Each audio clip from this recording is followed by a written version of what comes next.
Hello YouTube, welcome back to Bald Man Building an Airplane. This is section 38, part 17. In this video, we will be completing the bottom structural skin sort of setup of the glare shield.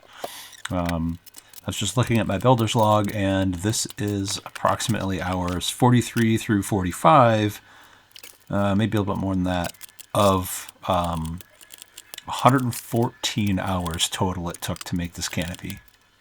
So we're not even halfway done with it, and this is video 17. This is the longest frickin' section in the entire manual, except maybe panel or, yeah, it's kind of insane. The directions, basically call out, hey, make sure you're doing this in certain, order, and it's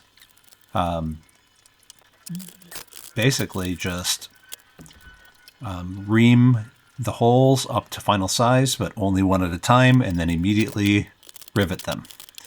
So I've decided to get the air drill for a little bit more compact form factor. It was in the center section only, sorry. It was ream them out, drill, ream, drill, ream, drill, ream, drill. The rest we can do ream, drill, ream, what was I saying? Ream, rivet, ream, rivet. The rest is just take the cleco out, ream it to full final size, and then put the cleco back in. Because realistically, just a few of the rivets in the bottom skin is going to make this whole thing square. Let's see here. Yeah, the aft ones get done later on. The forward ones get done first. And the aft ones are easier because they are all, I say easier, and it's interesting because, we're doing pulled rivets on the front side. But still, pulling rivets is, a bit of a process, especially if your air puller doesn't quite work the way you want it to. So you gotta, mess with the hand puller. Which, again, I'll say, I do like. It's just a matter of sometimes, things work a certain way better or not. Let's see here. Yeah, the aft ones are all will be just solid rivets, and they'll be squeezed in place. But they do still have to be reamed up to final size as well. I don't know if I was doing... Yeah, I am. I can kind of see myself doing it occasionally here. Set a couple of rivets, verify there's no twist. Yep, there it goes again. It's just...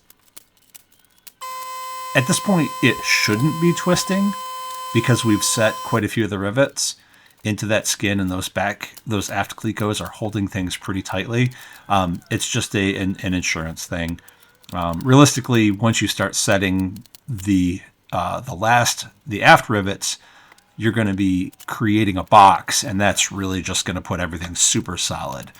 So they're solid enough with the clecos, but it's going to be very, very solid once those get riveted in place. And there will be no way to get the twist out if you've riveted it, except for drilling them all out and untwisting it and resetting them individually.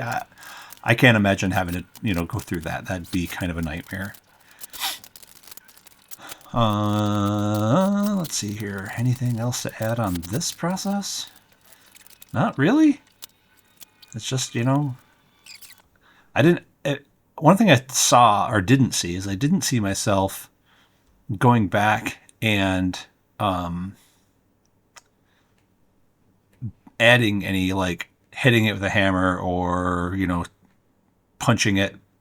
And I don't mean that in a negative way. It's just, using force to essentially retwist or untwist the whole thing. And since I'm not doing that, I'm fairly certain that the initial untwist that we did at the end of videos 15 and 16 was basically the final set. I might have made a slight adjustment here or there, but not really much needed. It just sort of worked out.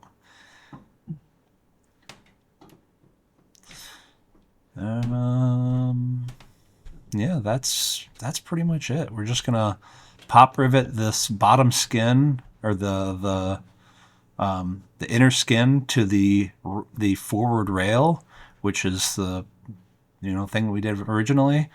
And next time we're gonna put the aft rails on, and it's gonna start looking like a tip-up canopy. See you then.